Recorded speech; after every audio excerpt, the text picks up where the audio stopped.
But first, we want to bring in our KCAL News reporter, Jared Hill. Jared, good morning. There's a lot developing, obviously, this morning as we continue to learn more about this. But what are you learning about the overnight strikes?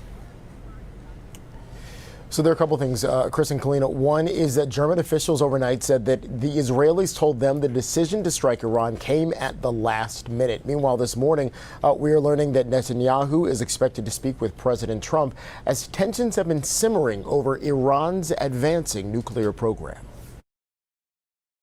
Intense escalation in the Middle East. Damage and debris litters the streets of Iran's capital city after Israel launched overnight airstrikes.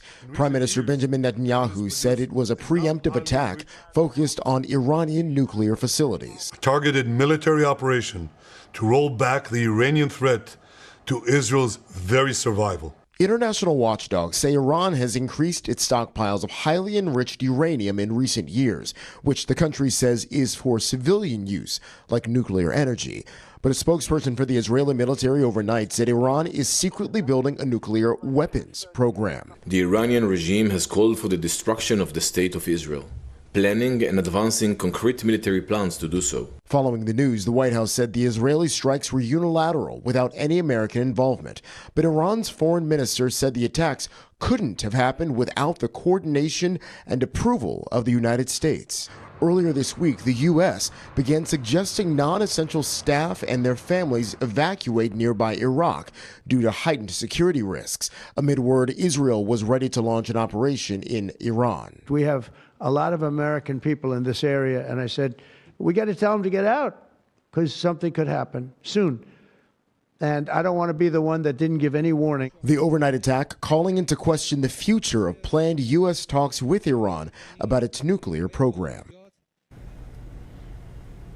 And this morning, we're getting some answers to that question about the future of those talks. Iran announced on state TV that it will not participate in the weekend negotiations, nor any until further notice. Guys, back to you.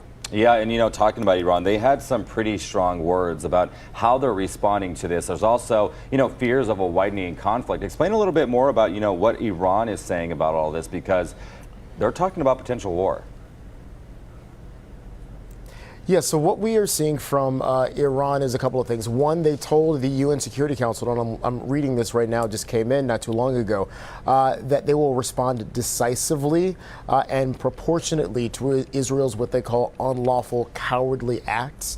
There is also, again, this larger concern, and this is something that we're hearing from Israel, that there were nuclear capabilities, or at least the beginnings of working toward nuclear capabilities from Iran.